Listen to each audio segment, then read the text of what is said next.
Maybe you want to convince your boss to give you a raise, and if they don't, you're going to jump ship. Or maybe you want to convince your client to take you on because you have a great project proposal and you think that your business could serve them well and earn some great money in return. How do you convince your boss or convince clients or colleagues of something that you think is the right move? We are going to learn all about persuasion from someone who is skilled at branding and marketing, but who also says the traditional methods of marketing are a little outdated.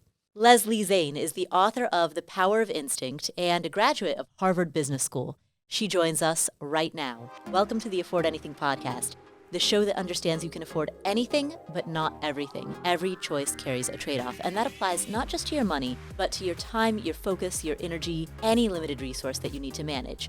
So, what matters most, and how do you make choices accordingly? Those are the two questions this podcast is here to solve. We cover 5 topics: financial psychology, increasing your income, investing, real estate, and entrepreneurship. It's double I fire. Welcome to the show, Leslie. Thank you so much for having me, Paul. It's a pleasure to be here today on the Afford Anything podcast. Oh, I'm so glad that you're here. Let's dive right in. Someone who's listening to this is at a job where they want to get a raise. In fact, I'm sure many people who are listening to this are at jobs where they want to get raises, but they need to sell themselves to their boss, particularly if they're at a big company where the boss might not know them or their work very well. How does marketing, branding, that sounds so esoteric. How does that help that person? Everybody is trying to convince somebody of something. We are all trying to persuade somebody to do what we want them to do. I mean, essentially, we are all marketers in some way. And branding and getting it right and knowing the rules to use and the rules not to use is the difference between success or failure. That's true. Everyone is always trying to convince someone of something. And that happens in ways that are both big and small, right? We're trying to convince our spouse to buy this car or take this vacation. We're trying to convince our boss that our idea for a project is something that they should pick up. What are some of the things that people do wrong when they approach this? Great question. So we are all trying to convince somebody of something, but it doesn't work very well because it's really hard to get people to do what you want them to do. Human beings are resistant to change. In fact, the opening line of my book is, human beings are unpersuadable. Mm-hmm. And I say this to you as a marketer who has spent her entire life trying to get people to move from one brand to another. And so I had to figure out another way. And what I learned was that if you confront the conscious mind, if you barrage people with messages and give them coupons and discounts and all these different techniques that we use to convince or cajole people to doing what we want, it doesn't work very well because the conscious brain is a brick wall.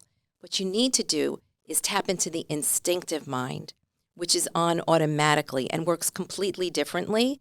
And that is much more malleable than the conscious mind. And you can make inroads much faster and get people to do what you want. And isn't there research that shows that we make decisions with something like 5% of our brains and 95% of decision making is unconscious? That's exactly right. So the brain has 2 mechanisms, and we can think of the brain as an iceberg, where conscious mind is the tip of the iceberg. That's the part you see. But that's really only responsible for 5% of the decisions that we make. To your point, the other 95% is below that waterline, under the iceberg, the part that you actually don't have access to, or at least you think you don't. And that is actually what calls the shots. So you may think you're making your decisions, but in fact, your unconscious mind is making most of the decisions that you make in an average day. And then your conscious mind is rationalizing that? 100%. That's exactly how it works, after the fact. So what influences the unconscious mind then? There is a completely different list of techniques that we use to harness the unconscious mind. So in this world, the first thing you want to do is take down implicit barriers. So we all have mental barriers up. And let's say we were trying to reach out and get new customers into our business. Okay. Then the first thing we need to understand is if those people aren't your customer already, they have barriers. And there are conscious barriers and implicit barriers. The implicit barriers are the really interesting ones because they're the ones you would never guess. You would think that maybe it's things like price or maybe that you're not well known or other things like that. But the fact is the implicit barriers, those nuanced things that people are unaware of are really what's holding you back. And in this world where we're trying to tap into the instinctive mind, metaphors, we use cognitive shortcuts, we use growth triggers, but we're talking about essentially anchoring into things that people already have in their minds and latching onto those in order to get our message to penetrate. That is the path of least resistance versus confronting the conscious mind. Yeah, okay, so what I'm hearing is rather than inundate somebody with facts and data, you want to make a positive association. So I'm trying to think of, imagine I live in Kansas City and I am an accountant and I run a small business, a small accounting firm with four other accountants, right? And we typically serve individuals and small businesses. That's our target client market in the Kansas City area. People who are not our clients already, they have certain implicit barriers to becoming our clients. I could inundate that person with a bunch of facts and data and say, look, this is what we've done for our clients in the last year. This is the amount of hassle we've saved them. This is the amount of time we've saved them. This is the blah, blah, blah, blah, blah. Or I could brand my company in such a way that they associate it with safety and warmth and familiarity. And you're saying the latter would actually be more convincing in the long run. Yes. And the way a brand works is a brand is known by the associations it keeps. Mm-hmm. So it's really not you in isolation selling your brand. We need to get out of that way of thinking. What you want to do is create more connections between you and your brand and their minds, because that's how brands grow. So if I can take a moment to explain how brands grow in the mind. Absolutely. So think about your brand as a seed that you plant in other people's minds. Mm-hmm. And you need to feed that seed soil, water, nutrients, sunshine in order to make the seed grow. As you do that, in this case, it's not soil, water, and sun, it's positive associations. That's the nutrients we need to feed the brand. As we feed that seedling all those nutrients, it's going to grow from a seed into a seedling, into a plant. It's going to grow, put down roots, and little by little, it's going to sprout more and more neural pathways that touch more things in your mind. This is literally like a game of Monopoly. Whoever owns the most physical terrain in the brain wins. That is what we're trying to do, create more connections. So that accounting firm that you're talking about, they need to create more connections with their customers. As an example, instead of just having a professional relationship, they should also have a personal relationship. Instead of just being this no-name sort of clinical company, maybe they use their Kansas City roots and they talk about what it was like to grow up in Kansas City and how that might be similar to the way the client grew up. You're trying to find these shared values, shared connections, and then when you can't create those, then you just kind of tap into other cognitive shortcuts. But, what is it that somebody's going to an accountant in order to do? They want to build their wealth. That's what, I guess, Afford Anything is about, right? Mm-hmm. And so what kinds of codes and cues could the accounting firm use to suggest that if you use this accountant, they're going to help you get on that road to wealth faster? What sorts of codes and cues could they use? Because oftentimes when I see companies, especially small businesses, attempt to do this, you see like the emoji of a money, the money bag emoji. You see kind of like hokey little things. Yes. So it's interesting, and we should talk more about this, because some of those emojis are actually important category drivers. Mm-hmm. So let's say watching money grow. That's an example of something that people actually really want. So maybe we've turned it into a cliche, but there's probably a way to take the notion of growing money and do it in a refined, elegant, sophisticated way that wouldn't create perceptions of, hokey or gimmicky. And an example, a good example would be a tree. Like a tree is something that grows, and you can use analogies and you can use metaphors. And all of those things are ways to get messages across in a way that is consistent with how people think.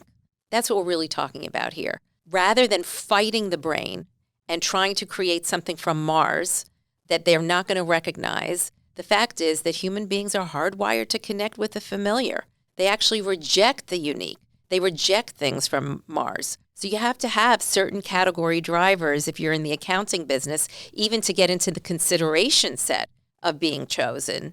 And then after you get your category drivers right, then you can add on, okay, what's distinctive about me or about you? And maybe that's the connection to Kansas City or a shared love of baseball, or I don't know. Mm-hmm. But you see how this starts to work, creating that personal connection. More and more connections in people's minds, that's going to make your brand grow. Your brand needs to grow from a seed into a full-grown tree. So essentially, we need to think about ourselves as gardeners, growing our plant. And the moment that your tree is larger than that of the competition, people are going to switch to your brand. That's literally how switching happens, that the brand that I'm going to choose has more connections in my mind than the competitive brand. And is that the notion of situational salience? Is that what that is? That's exactly right. Ah, yes. Excellent. Yes. Got it right. She's doing great. I know. Yeah. Honor student. Can you give us an example of where in the world would we see situational salience? A great example of situational salience is the M&Ms brand. So if you just define M&Ms as a candy-coated chocolate piece, right, then it's nothing more than that. But that's not how M&Ms has run its business or built such a tremendous mega brand. It's done it by all the connections that it creates in people's minds to that candy. So M&Ms means snacking. It means trail mixes. It means baking with grandma. It's sort of putting the little colored pieces in your chocolate chip cookies. It's the characters. They have M&Ms for your favorite sports teams. They have an M&Ms it's like a giant Statue of Liberty, the green one, dressed up as the Statue of Liberty.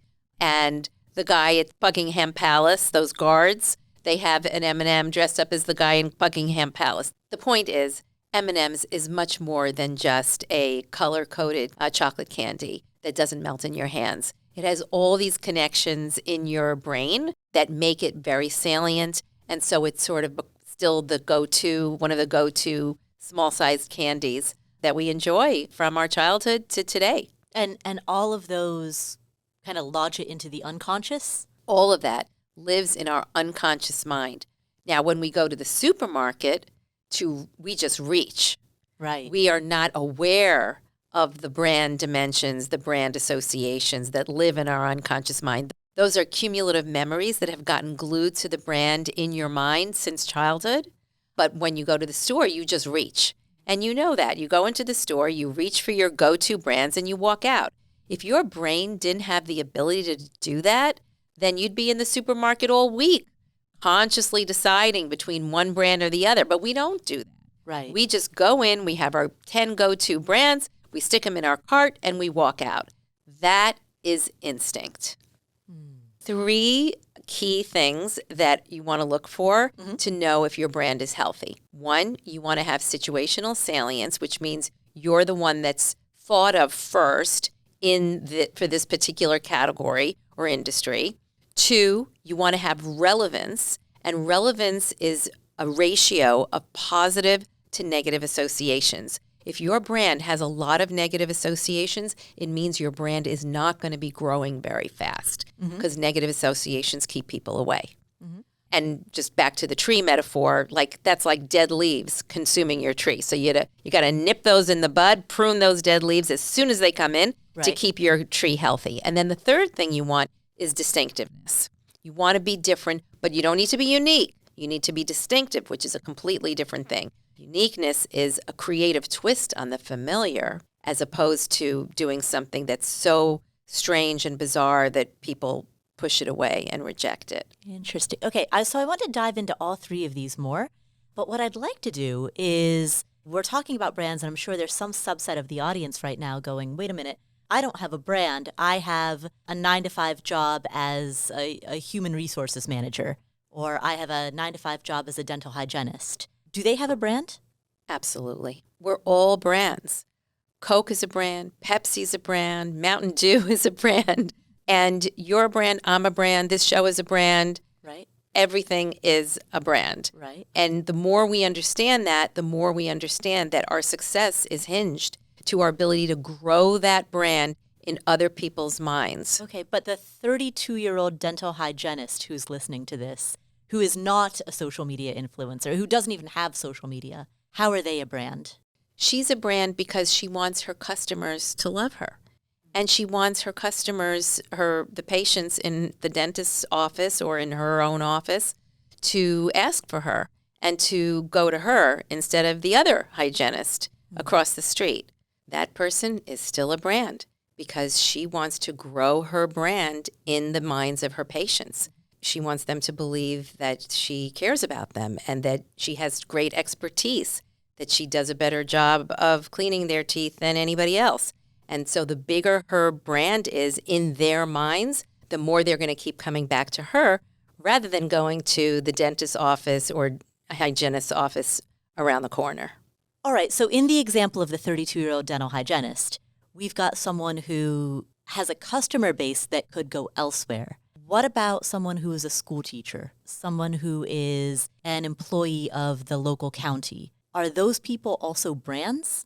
I mean, I think everything is a brand. My grandmother is a brand. My mother is a brand.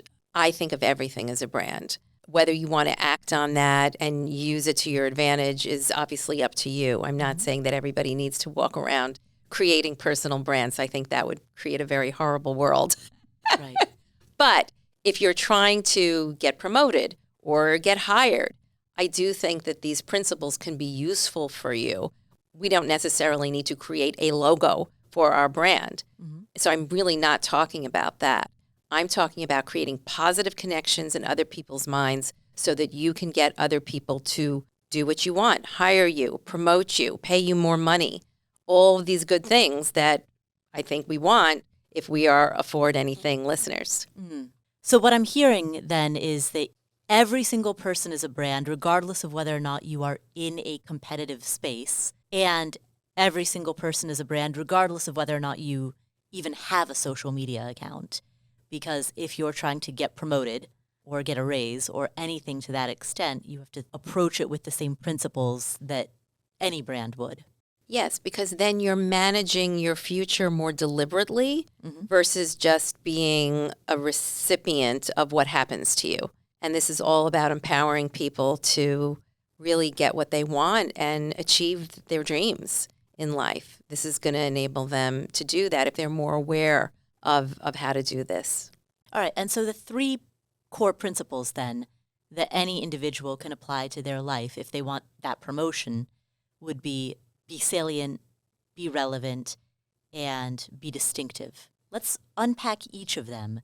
Let's start with the first, be salient, because we've talked a bit about situational salience. How does a person remain salient? Let's say a sixth grade teacher. What does it mean for this person to be salient in the eyes of their boss? So let's understand what the old rule of marketing was. And what I'm going to show you is the new rule for the instinctive mind that will enable you to create salience faster. Okay, perfect. So the old rule of marketing was that your brand should only stand for one thing. So if you're Volvo, you should stand for safety. And so if you were following this rule out to its execution, if you were a country music star who had a very successful country music album, the last thing you would do would be to go into other types of music. You would never go into folk music or dance music or poetry or any of these other kinds of musical genres because you would think, well, I can't do that. My current audience might not like it. I should stick to what they know. Mm-hmm. But that was the old rules. That was the old rules. But Taylor Swift did not get the $10 billion tour, or whatever it was, in 2023 and become a musical sensation, a global sensation, by following the old rules. She followed her heart and her creative instincts and kept expanding into all different kinds of musical genres. She has a multiple type of relationship with people. She's not just the celebrity with the fan. She has almost a personal relationship where people think of her as their friend. Some people call her mother. So she's operating with all these different connections, and she keeps adding new connections. For example, she'll reinforce her old music and to new generations. So she keeps expanding those associations and those connections, growing her brand more and more in people's minds. And that creates an incredibly salient brand that we haven't seen, I don't think, really since the Beatles, this kind of frenzy around. It's a different kind of success. And it comes from the fact that she has been growing her brand dimensions, her brand connections in other people's minds incredibly effectively. So how is it then? Is it the fact that as Taylor Swift shifted from country music to pop music, it was an evolution rather than a hard delineation? Was that? I think that's definitely part of it, because she keeps reinforcing the old music as well as introducing the new ones. And that's the perfect combination. She's bringing the old fans along, the older fans along, as she's creating new ones. And so as we look at that old rule of marketing, that your brand should only stand for one thing, what we quickly see is the way the brain works. That's a recipe for disaster. If you follow that rule that your brand should only stand for one thing, it means your brand is going to stand for too little. The new rule is the more connections your brand has in other people's minds, the better. So what I'm thinking about as you're talking is Google, which initially was a search engine and now has the Chrome browser. It owns YouTube. It has Waymo. Google is involved in not just search, but in driverless cars and online video sharing and your internet browser extension and all of these the Android phone, right? It stands for quite a lot. That's 100% right. And that is how you turn into a mega brand. You take an expertise and you start to use that expertise in multiple areas. And again, the conventional wisdom might be, well, if we do this thing well, we can't possibly do these other things well. But they brought their expertise along and showed how it applied in these other areas. And that's just creating more touch points, more connections in people's lives to Google, which is what enables it to become a behemoth. Okay, so the 6th grade teacher who wants to look valuable in the eyes of his boss so that he can get a raise might decide to expand that brand outside of just the classroom by being involved in after-school activities or being involved in the community. That's exactly right. The more things that teacher does, the more connections that it has to the kids, to the parents, to the students, to the administration. The web just starts growing and growing, that web of associations, and the network gets bigger and bigger. And it grows organically, just like a tree. That's how it works. Okay, and then the dental hygienist who wants that promotion at work would be involved in the community as well, then. Yes, and have more relationships, more connections with each of their customers, actually. So let's say they call the patient after they treated them and said, hey, how are you feeling after your intense session today? Right. Are you feeling okay? And that sleep problem that you mentioned to me, I have a thought for you about how you can address that. So just creating more connections, more ways to add value in people's lives, it's going to just put you on a different level than just the normal transactional relationship where you only have one singular relationship with them. You're maximizing touch points then? Absolutely. The more touch points in the mind, the better. If you, I don't know if you've noticed, but this ring that I'm wearing right now, for those of you who are watching on YouTube, you can see it. It is a lightning bolt and a round pair of glasses. This is a Harry Potter ring because I'm a big Potterhead. But when I think of Harry Potter as a brand, I think of Voldemort and Death Eaters. I think of lightning bolt forehead scars and platform 9 3/4 and broomsticks and moving photographs on the wall that move. To me as a layperson, they don't strike me as salient because these are all things that are magical. Your take is actually the opposite. Your take is that Harry Potter is a salient brand in spite of the fact that there's all of this magic and wizardry and Quidditch and which, how is a brand like that so salient? The reason that Harry Potter is so salient is because it is so connected with so many different aspects of our lives. So people may think that Harry Potter was this incredibly different story, that there was never anything like it. There were a lot of magical stories. And there's a lot of stories about heroes who do great things like Harry Potter did. But what was different about Harry Potter, and I think what J.K. Rowling did so effectively, was she created an alternate universe. And that alternate universe, the Harry Potter world, is an exact replica of our world, just a magical version of it. So they have our trains, the 9 3/4 platform. Mm-hmm. They have our basketball games, the game of Quidditch. They have our sororities and fraternities.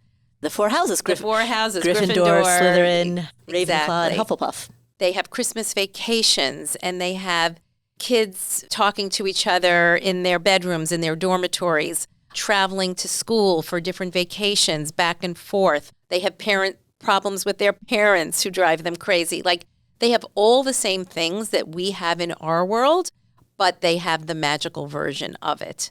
And I think that that is what creates so many connections in the mind, that at this point, Harry Potter is like a $40 billion franchise.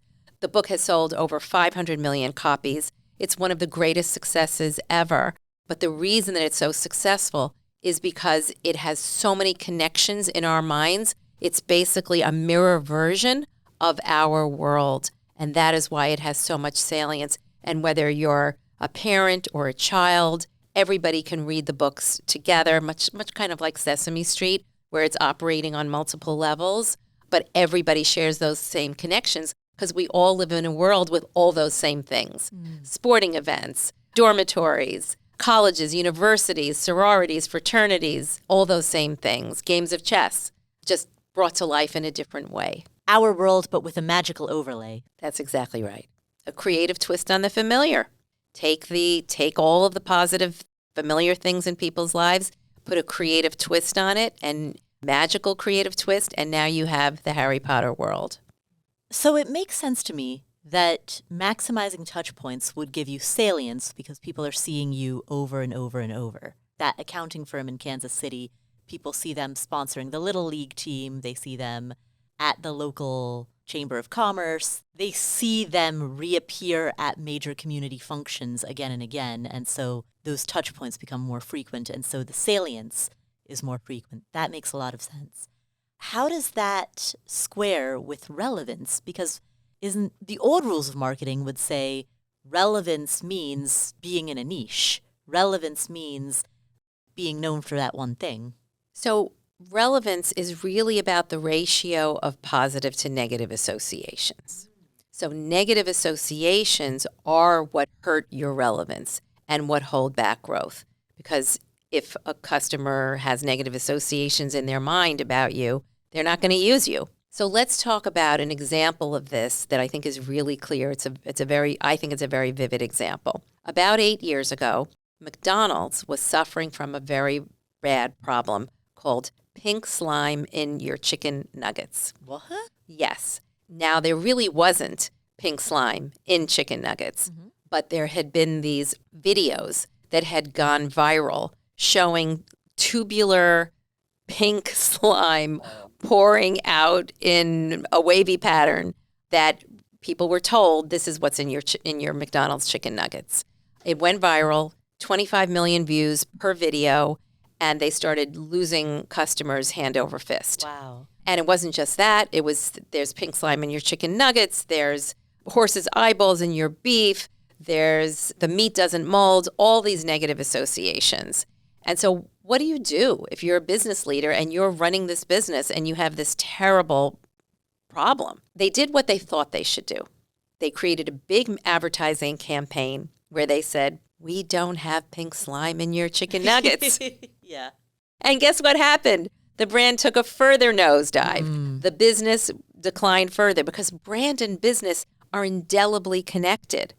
And your financial results are completely linked to the percentage of positive and negative associations you have. So at this time, McDonald's had more negative associations than positive ones, which was why they were losing customers and why their growth was in decline.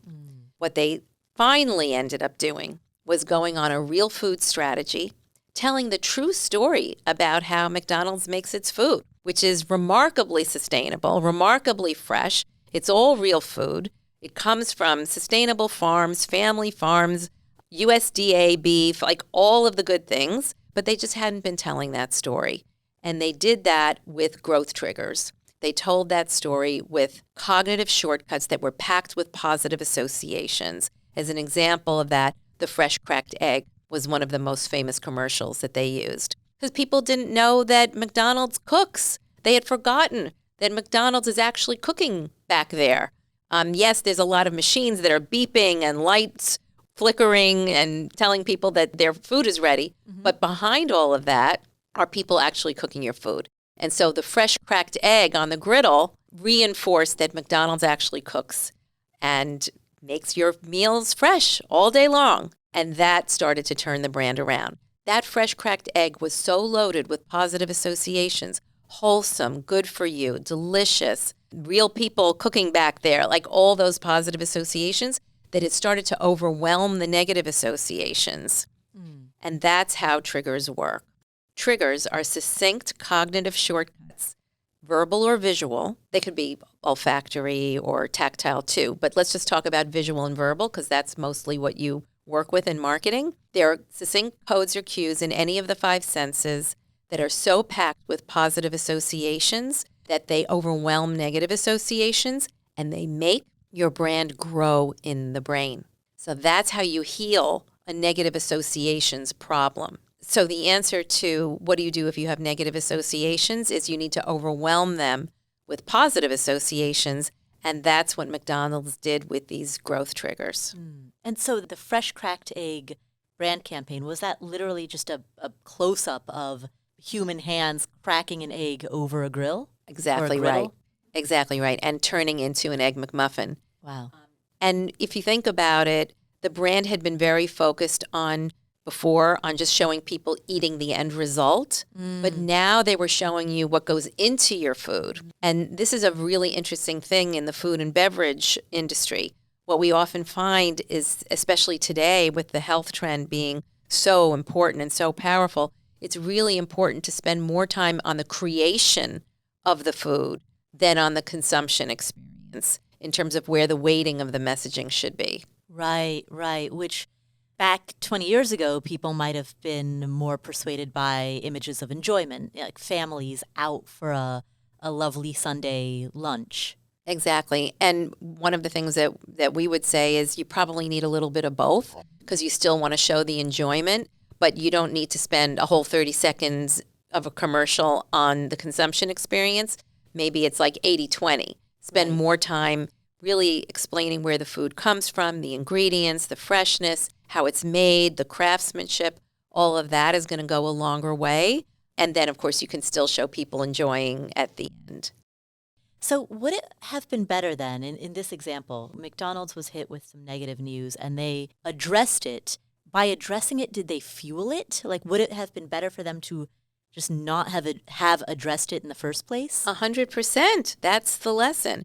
You can't get rid of negative associations by telling people, we don't have that negative association. We don't have pink slime in your chicken nuggets. All that's doing is reinforcing and fueling it and telling more people that you might have a pink slime problem. Instead, what you want to do is displace negative associations with positive ones. And that's exactly what they did. And this was one of the most brilliant turnarounds in corporate history. Right. And so that goes back to, I'm thinking again about the sixth grade school teacher and just this kind of stuff that happens in the sixth grade. The notion that responding to a rumor just fuels it, or the notion that responding to negative feedback just fuels it. 100%. I've had people come up to me. I mean, I'm not a career advisor. That's not my job. I help brands grow. But I have had people come up to me and said, Leslie, I had this negative performance review or something bad happened at work and I don't know what to do. I feel like my brand is ruined. And what I say to them all the time is put that out of your head. You need to walk away from that, because if you're dwelling on the negative association or even bringing it up again with your bosses or your company, you are just reinforcing that negative associations. Move ahead, move on, forget it, and focus on building your positive associations. And that's what will little by little make that negative association fade. The great news about this is that the brain is a learning machine. And so any negative association that you have you're not stuck with that. It's not entrenched. We keep learning new things, just like studying for a test, and the old things fade, and you can regenerate yourself, rehabilitate your brand anytime, no matter what happens to you. All you have to do is look at the biggest comeback stories in history. Tiger Woods is an example. Like, you can do this too. What I'm thinking about right now are all of the people, you see these social media takedowns often, where on social media a bunch of people will go after a given person for a given thing. What I'm hearing from you is just don't respond. That's what I advise. Yeah. I mean, the whole world that we live in today, I think, is a kind of a gotcha culture. I think it's very unfortunate, but I would definitely say if that happens to you, just let it go. Don't feed it. Don't respond. Move on and communicate something positive. Right. That makes a lot of sense, particularly noisy world that moves fast. So we've talked about salience and we've talked about relevance. The third part is be distinctive. How does a brand become distinctive? So this is one of my favorite rules that I take down. The old rule was you have to be unique to stand out, and that it's all about standing out. Be the purple cow. Differentiate or die. But wait a minute. The human brain is hardwired to connect with the familiar, not with the unique. I mean, think about babies. If you take a baby out of its mother's arms, it's going to scream because its mother's face is familiar, and now you're putting it in a stranger's arms. Or think about the pandemic.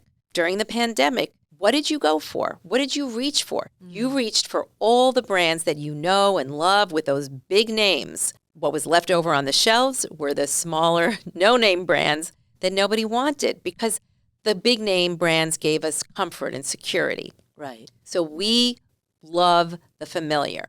But marketing would tell you that if you were, let's say, a bottled water brand, the last thing you should do is use snow-capped mountains or babbling brooks or streams on your packaging. In fact, you should probably stay away from the color blue altogether. That would be the old rule. What we would say is, wait a minute, don't throw out that snow-capped mountain. Think about all the positive associations of the snow-capped mountain. Pure, pristine, eco-friendly, water from the glaciers, clean, refreshing, cold, like all these good things. Why would we want to get rid of those things? We want all those positive associations for our brand. And so as an example, Aquafina bottled water took the snow-capped mountain and rendered it in a very distinctive way with a larger peak, a smaller peak, and a little orange sunrise behind it. And so they were able to ride the familiar neural pathways and positive associations that I just rattled off for you, but bring them over to their brand. And so that's the difference between distinctiveness and uniqueness. Uniqueness is creating, I don't know, like the symbol on the Fiji bottle, like a pink flower. What does that have to do with purity or any of the positive associations people want from water? But that snow-capped mountain, that is the most powerful trigger in bottled water, and you want all those things for your brand. So I would say the new rule is familiarity is more powerful than uniqueness, and distinctiveness is best of all. And what we know is that when something is too unfamiliar, people actually have a pretty adverse reaction to it.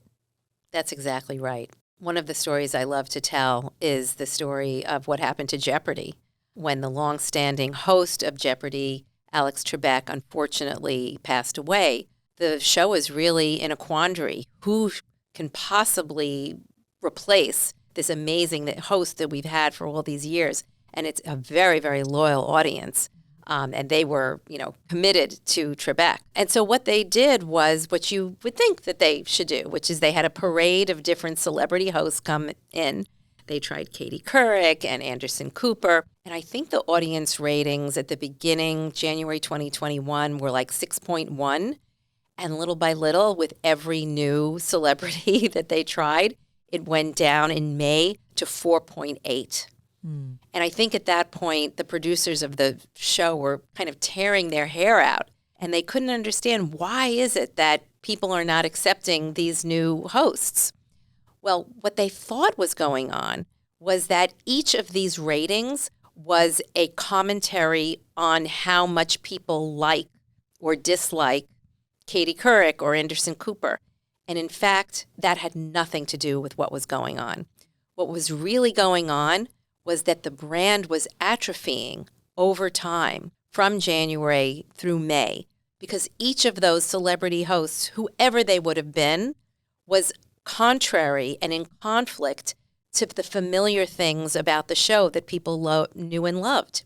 And it wasn't until they introduced one of the original contestants, one of the most successful contestants of all times, Ken Jennings, that the ratings started to zoom back up. And what Ken Jennings was, if you really think about it, he was an extension of Alex Trebek. He was part of the Jeopardy Connectome because everything is in the Jeopardy Connectome. All their past contestants and certainly the well-known ones, Alex himself, the board, all of those things are what makes up that brand. And what they were doing by introducing these celebrities was introducing something completely foreign to the brand. Whereas Ken Jennings was already part of the Connectome, and so the audience connected with him and accepted him right away. He was essentially an extension of the existing familiar brand. And so he was almost sort of the natural successor to Alex Trebek. He really was, and it's just so funny. Look how many trials they had to...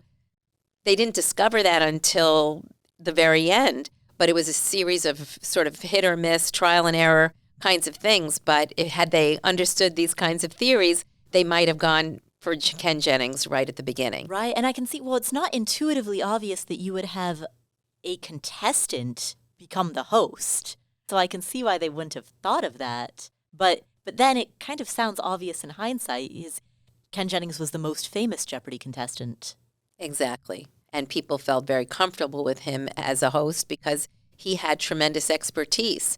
So it wasn't a tough thing for him to graduate to the role of host from contestant. Right. And they ultimately ended up with a co-host model with Mayim Bialik, the former star of Blossom, who was also was she on Big Bang Theory or something? I don't know. She was on some nerd shows. Yes, but it really is Ken Jennings that is the roots of the brand and that keeps that audience, I think, connected to the brand that they knew and love. It's being really it's a continuation of Alex Trebek's history. Okay. So when your 12-year-old ran for student council, he wanted to create these posters that were unique. And you advised him not to. You said, you don't be unique, be familiar, and then be distinct. How did that impact his student council posters? Great question. The fact that my son had the rule of uniqueness in his head at 12 years old, like that to me was already fascinating. Yeah. That somehow these rules of marketing have penetrated our culture so that everybody thinks that they're really the way to build businesses, brands, or do what you want in life. And in fact, they send you down the wrong road. So I told him, stop putting Mars on your on your poster and instead connect with things that the students care about. And so he started showing images of better cafeteria food and ice cream at the end of the day and like all the things that the kids actually wanted, and rather than trying to brand himself in a way that would be irrelevant. Do 12-year-old student council positions have that kind of power? I don't know, but my son is pretty convincing. So I think that he ultimately was able to make a couple of changes, maybe get the ice cream truck to come after school once a week. All right, let's go back to the example of a small accounting firm based in Kansas City. What could they do that would be distinctive? So I think I don't know enough about Accounting? Kansas City? I don't know enough about either of those things. But what I could say is that there are probably some sports teams that are from Kansas City that are really popular. They're probably Travis Kelce, Kansas City Chiefs. There you go. There we you were go. Just talking about Taylor Swift. Yeah, there you go. So you've got teams, you've got probably some cultural foods that are strong connections in Kansas City. And so I think barbecue, there you go. Oh, that's the best, the down-home barbecue. So I think there are a lot of things that this accounting firm could tap into that could become part of its identity. And while you might think that that would only be relevant to his Kansas City, this could be anybody, their Kansas City clients, I would argue that that sense of heritage could actually be relevant to anybody in any part of the country, which is really interesting. People love a heritage story. They love to know where you come from, what your backstory is, and it creates a sense of nostalgia. And by the way, everybody has barbecues, so you don't have to be from Kansas City to find that relevant. But it could be one of the ways that this person creates distinctiveness for their brand. There are probably 100 others. Okay. But that's one example. Okay, let's try this in a few other ways. So let's say that you have a landscaping business. We'll go through all three, how do you create salience, relevance, and distinctiveness for your landscaping business? You're in the business of mowing lawns, trimming hedges, that type of work around your local community. So in terms of salience, you would want to do in your local community is put your information out in all the touch points where people might encounter it. So the local drugstore, the local coffee shop, the schools, you're going to want to just spread the understanding of your business in more places. So just more touch points, reaching more touch points in people's lives. Be everywhere. Be everywhere. And ride other people's platforms, ride other people's large audiences. Mm-hmm. The second thing that you want to do in terms of distinctiveness, I mean, when you think about landscaping and making plants grow, everybody's frustrated with that. That is something that people complain about all the time. My plants aren't growing, or this tree turned brown, or whatever. So I do think expertise is an important aspect of this business. It's probably very important in the accounting example too. We just didn't touch on that.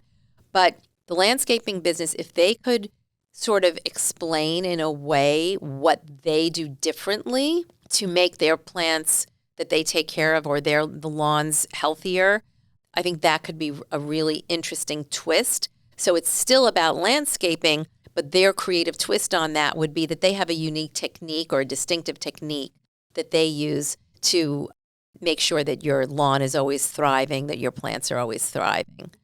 Expertise is really, really important. I'll just take you back to when I started my business, that initially I just kind of put out my shingle as a consultant. Right. And I didn't get a lot of takers. Because why should anybody think that I know more or I'm smarter than anybody else? Right. This is in 1995, right? Yep, 1995. But then I realized that when I talked about my process and how I do what I do, that I got a completely different reaction.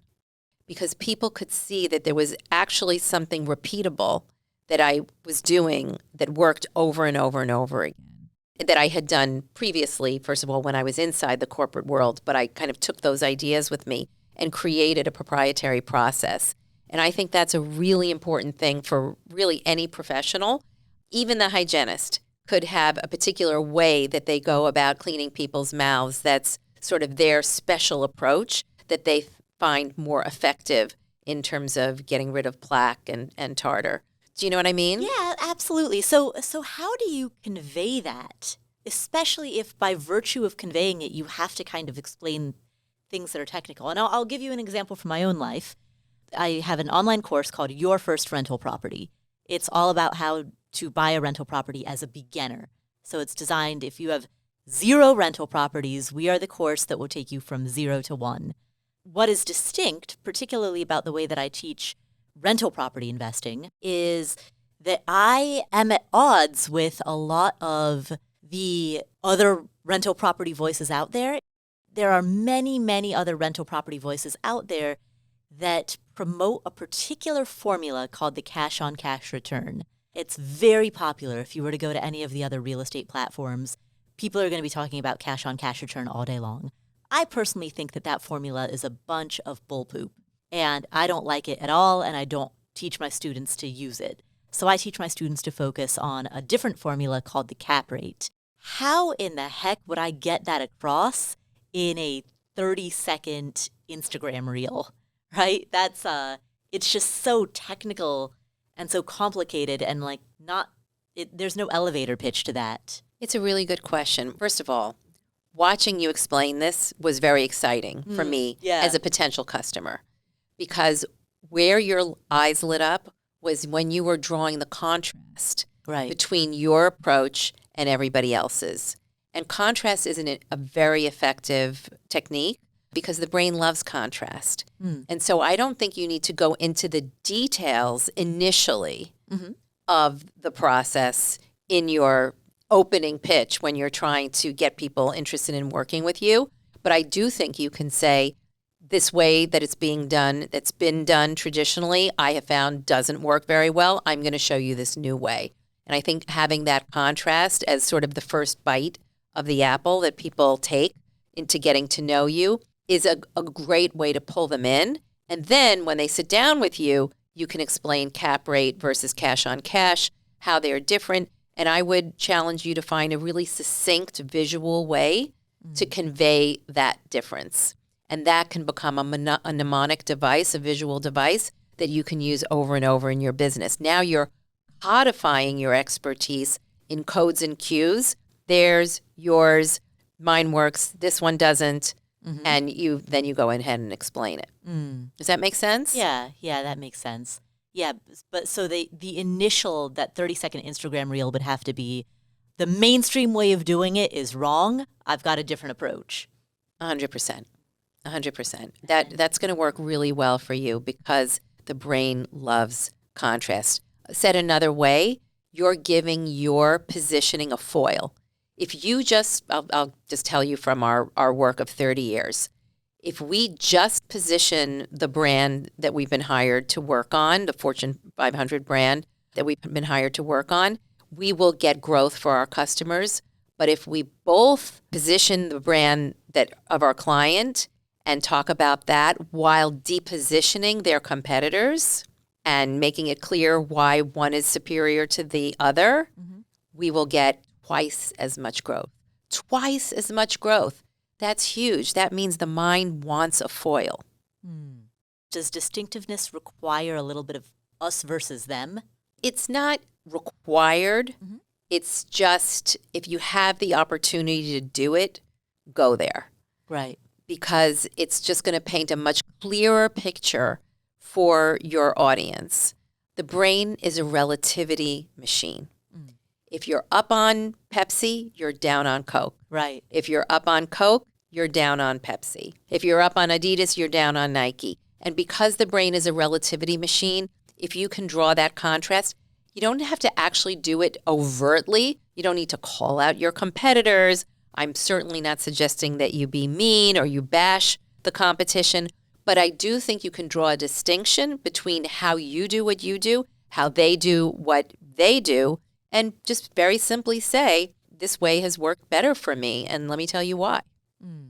What I'm imagining right now is the taco stand that says, we have the hottest salsa, or we have the most variety of salsa, or something like that, something that makes them distinct from all of the other taco stands. That's right. They're creating a relative claim, and that's exactly what I'm saying the brain wants. It's the relativity effect. All right, and that goes back to then a person who's trying to get promoted at work.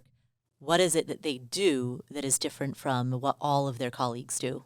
So if we want to apply this to a situation where somebody's trying to get a promotion or a raise or even just landing a job. We have an unemployment problem in this country right now. People need to get jobs. And so I can give you some examples of the kinds of things that I think you would want to do in an interview. Perfect. As an example. Yeah. Okay. So the first thing that you want to not do is you don't want to walk them through your resume. That is very boring. And they have the resume in front of them anyway. And so it's redundant. Instead, what we want to do in an interview is we want to bring the person that's on the piece of paper to life. And so I think there are a few things that I would do in that situation.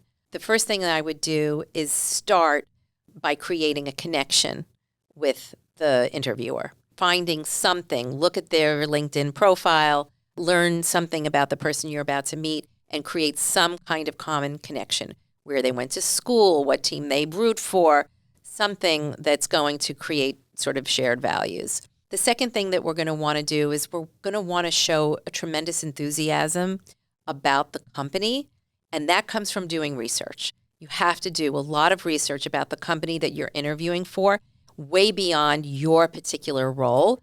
Really start to show that you are a big thinker and that you understand where this company is headed.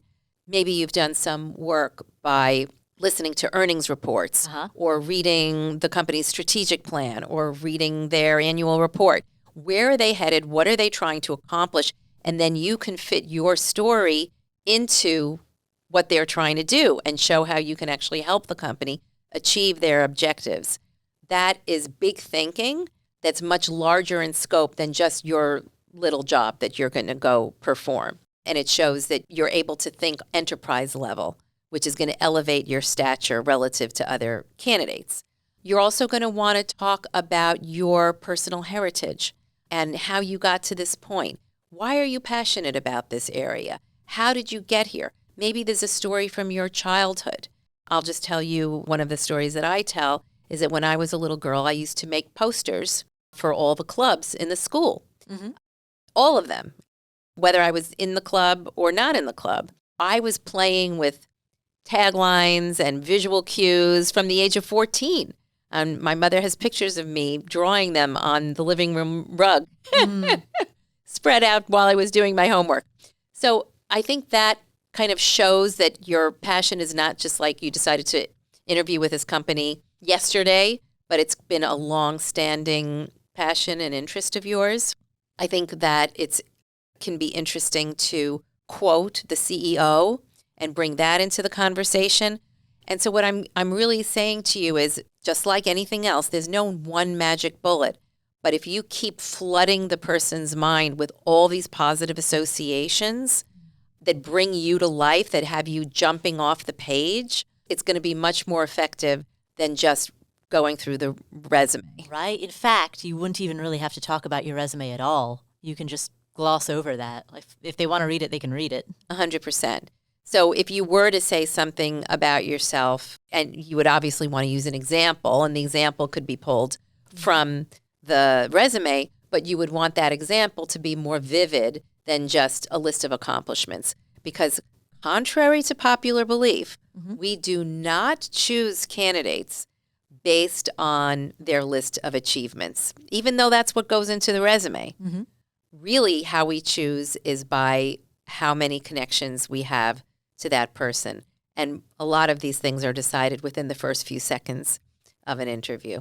What do you mean by connections that we have to that person? So I mentioned like 5 or 6 different things. We're going to connect with them in terms of like something that we have in common. That's one connection. Second connection, we're going to talk about the company and where it's headed, and that we understand where the company is headed. A demonstration of shared A demonstration of shared interest in where the company's going. You want to talk about your expertise, just like we talked about with those other examples earlier. So you're going to want some example of your expertise. You're going to want to quote the CEO, because that shows that you're really thinking big outside of your particular job, and you're somebody who reads and knows what's going on, and you know where the company's headed. Right. So all these different connections are going to mount up, and by the time that interview starts to the end, you're going to grow your little seed into a full-grown tree. It can be done that quickly, in a half hour. You can grow your brand connectome in the other person's mind. All right. So that is how you create distinctiveness as an employee. And salience. And distinctiveness and salience as an employee who is looking for another job out on the hiring circuit. Yes. And so that's how you would do it in a hiring situation. But if you were in a company, what you would want to do is create a lot of connections to many different people in the organization, not just in your department, but across departments. And so that everybody is saying positive things about you, so that by the time you get to your performance review, there's all this positive buzz about you coming from all these different departments, not just the colleagues that you work with, not just your boss, but there's this sort of growing positive associations about your brand in the workplace. So you're essentially generating buzz about yourself at your own workplace. Yeah, because if you get into a performance review and you have to tell your boss how great you are, that's not a great recipe for success, right? It should be coming from other people noticing it. It's much better to have other people say great things about you than for you to have to say great things about yourself. So how would you do that then? Because I know a lot of people who try to do that, but then they either come off as braggy or they come off as like they're taking accomplishments that are unearned. They're stealing the accomplishment credit away from somebody else. I'm definitely not saying to do that. Yeah. What I'm saying is to create relationships to people throughout the company that you work with, that you're somehow touching. It could be cross-functional. It doesn't have to be that you have a reporting structure into them. And do things for them. Help them out. Help them out of a bind. Let's say somebody has a report that's due tomorrow and they're not finished. Maybe it's not in your area, but maybe you decide to stay late and help that person out. That kind of connection and that kind of assistance will go a long way. That'll be a story that other people tell. So I'm not at all saying you're taking other people's credit. Rather, you're doing the opposite. You're serving other people, and you'll get a tremendously positive reputation by helping other people be their best. Okay, so the way that you create buzz about yourself at a workplace is through service to others. 100%. Those are positive actions that are really going to create indelible relationships and loyalty to you because you helped them out when they were in a tight spot. And that's going to come back in a big way in the future. How do you, when it comes to relevance and when it comes to positive associations flooding out negative associations, how do you deal with that in the workplace if there's some negative association that's tied to you? Maybe you worked on a project that flopped. Maybe you got blamed either fairly or unfairly for some calamity that the company suffered. Maybe people just don't like the way that your food always takes up a big place in the the company fridge, you know? How do you deal with that at a workplace setting? All of those things can happen and have happened to the best of us. So that's how careers go. You're going to have some successes and you're going to have some failures. And my best advice is to move on from the failures quickly and substitute those failures with positive successes. Brush it off, pick yourself up as if you fell down, go like this, and then hit the ground running the next day and accomplish something great. And that will make that negative association fade in people's minds. Memories fade over time. They do. So it's only the good things that you want to keep reinforcing and keep in people's memories. And those other things, just let them go by the wayside and move on. Now, there could be a point where things are so negative and people keep coming back to that negative thing. That could happen in your life. And that means that's time to move on to another company. But for the most part, what I've seen is that there are really very few things that are total calamities that you can't build back from. So similar to what McDonald's did with pink slime, where they found that addressing it directly only reinforced that idea. But if they instead talked about their successes, if they talked about real food, if they talked purely about the positive and they focused the conversation there, it helped. It sounds as though at the individual level that works in the workplace as well.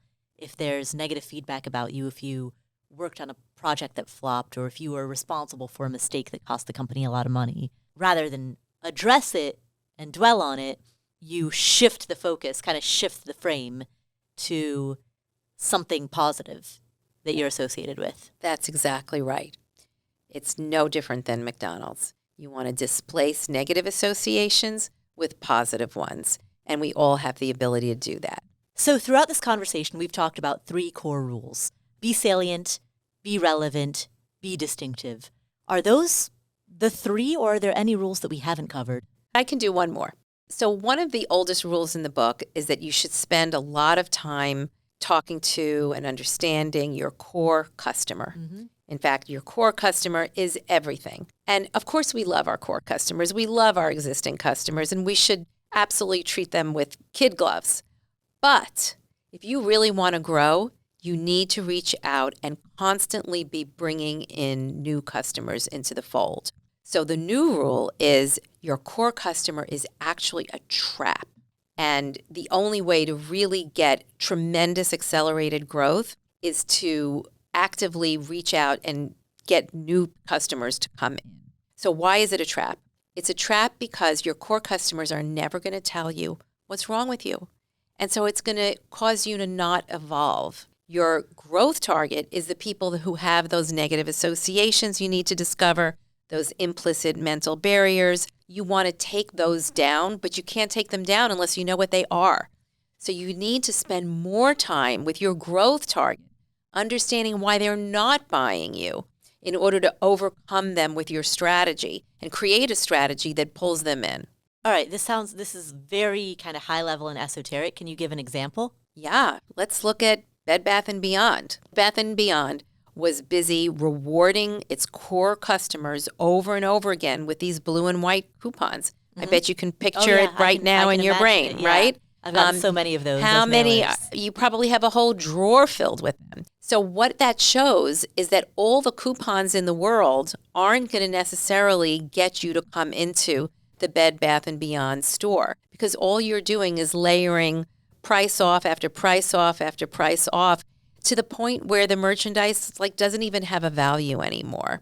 That is the epitome of, number one, a race to the bottom, mm-hmm. because you've kind of ruined the value equation. And then secondly, you're trying to get blood from a stone. Your core customers are only going to buy so much from you.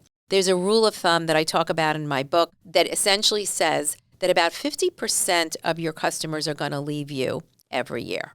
That's a shocking statistic. 50% are going to leave you no matter what you do, no matter how much you reward them. And so what that means is if you're not actively bringing new customers in to your franchise, you're going to have a leaky bucket problem because you have churn with the existing franchise and you're not filling the bucket fast enough with the new people. Right. And so really the implication of all of this is that you need to spend more time and more resources getting new customers to come into the door. Your customer acquisition strategy is really the most important thing that you do because your core customers are only going to take you so far. And the new people that come in the door, should you be looking for the same type of people, or should you be, I don't want to use the word avatar because it's so overused, but I'll use it here just for the sake of a clear question. Should those new people be that same avatar as the core that you're already serving? Absolutely not. Why not? Because you don't have the world in your franchise. You have a couple of customers. Even if you have 100 customers or 1,000 customers or 1,000,000 customers, the whole world should be your customers. We don't believe in segmenting your audiences at all. We think there's really only 2 segments that matter, the people you have and the people you don't. And the question that segmentation answers is, how are people different? That's not the right question. The question we should be asking is, how are people alike? That's where we're going to find those universal triggers that work for everybody. And so we would say the biggest audience you can reach out for is the audience you should target. And that means pretty much, everybody, within reason. I'm exaggerating a little bit. Right. But essentially, there's the people you have, there's the people you don't, And the larger the audience you target, the more market share, revenue growth you're going to get back. How do you square that with the standard advice of go into a niche and define yourself inside of that niche? Again, I'll use an example, but my online course on your first rental property, that's really a niche. First of all, it's not real estate investing generally, it's rental property specifically. And second, it's your first. So we're targeting beginner rental property investors. So we're like really in a niche right there. So I think there's two different things we're talking about. One is a niche in terms of your expertise as the owner of the business who's providing this service. And I think it's fine to be a specialist and good to be a specialist, because this is a world of specialists that we live in right now. Right. The world is becoming more and more specialized in terms of expertise. So you have a tremendous expertise in that. Great. Sell that. But I would argue that it maybe that expertise is relevant to a much bigger audience than you think. What I'm saying is that your audience shouldn't be a niche audience. You want to have the largest audience possible, because if you only have $1 to spend in marketing resources against an audience, if you put that $1 against a large audience, you're going to get a lot more people back than if you target a small audience with that same $1. That's just simple math. Right. In this particular case, it isn't just people who are interested in personal finance who are also interested in real estate investing. There are a lot of people out there who might not be into personal finance, but who are still into real estate investing or rental property investing specifically. Exactly. I think that there's a lot greater potential for what you're providing than just the narrow definition of the target that you've identified. All right. People in the Harry Potter audience who are interested in rental property investing. There we go. There we go. That's millions and millions of people. Love it. So your book is called The Power of Instinct. What is instinct? Instinct is that moment when we reach over and over again for the brands that we know and love, and we think we're controlling our choices, but we're really not. It's our unconscious mind that's calling the shots. Instinct is the most powerful force for driving human behavior and behavior change. And if you can harness instinct, which I teach you through all the rules of the book, then really you can accomplish anything, both in business and in life. Perfect. Well, thank you for spending this time with us. Where can people find you if they'd like to learn more? You can reach out to me on LinkedIn, Leslie Zane. You can buy my book on Amazon, Leslie Zane, The Power of Instinct, The New Rules of Persuasion in Business and Life. There's a lot more goodies in there that I think people could really use to help them achieve what it is that they're trying to accomplish in their lives. Thank you so much. And we will link to all of that in the show notes. Thanks so much for having me, Paula. This was a lot of fun. This is great. Thank you to Harvard Business School trained marketing expert, Leslie Zane. What 3 key takeaways did we learn from this conversation? Well, Leslie discussed 3 key elements of building a personal brand: salience, relevance, and distinctiveness. Each of the following key takeaways will highlight one of these 3 concepts. Let's start with key takeaway number 1.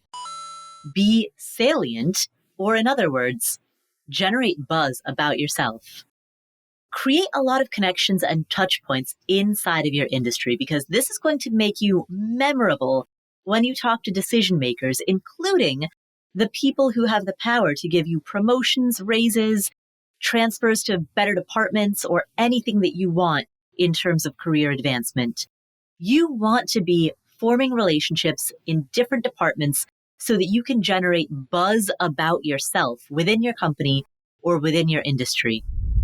The more things that teacher does, the more connections that it has to the kids, to the parents, to the students, to the administration. The web just starts growing and growing, that web of associations, and the network gets bigger and bigger.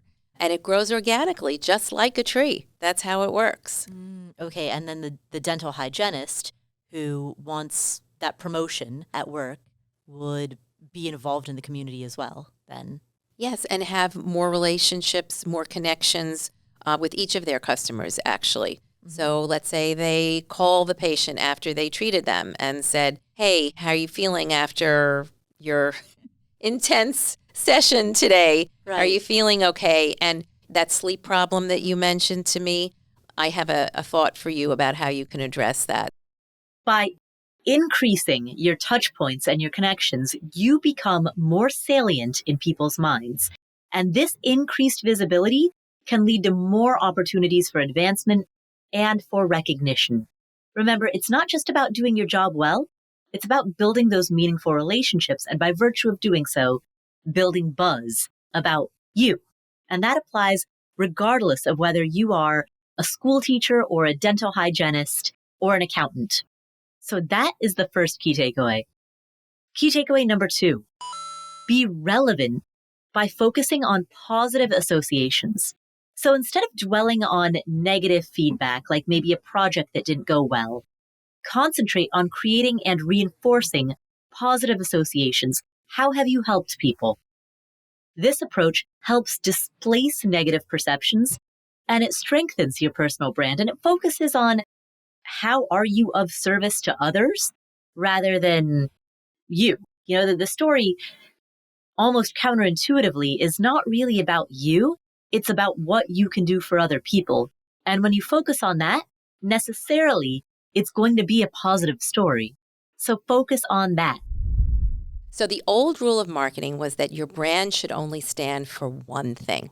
So if you're Volvo, you should stand for safety. And so if you were following this rule out to its execution, if you were a country music star who had a very successful country music album, the last thing you would do would be to go into other types of music.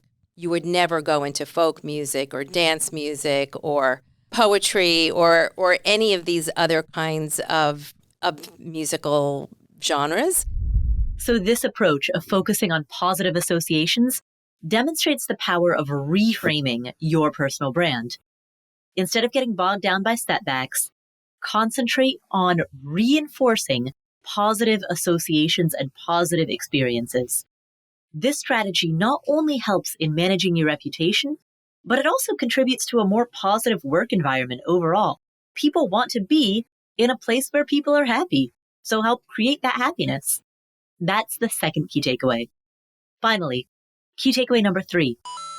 You can be distinctive, but don't be totally out of left field. Maintain familiarity.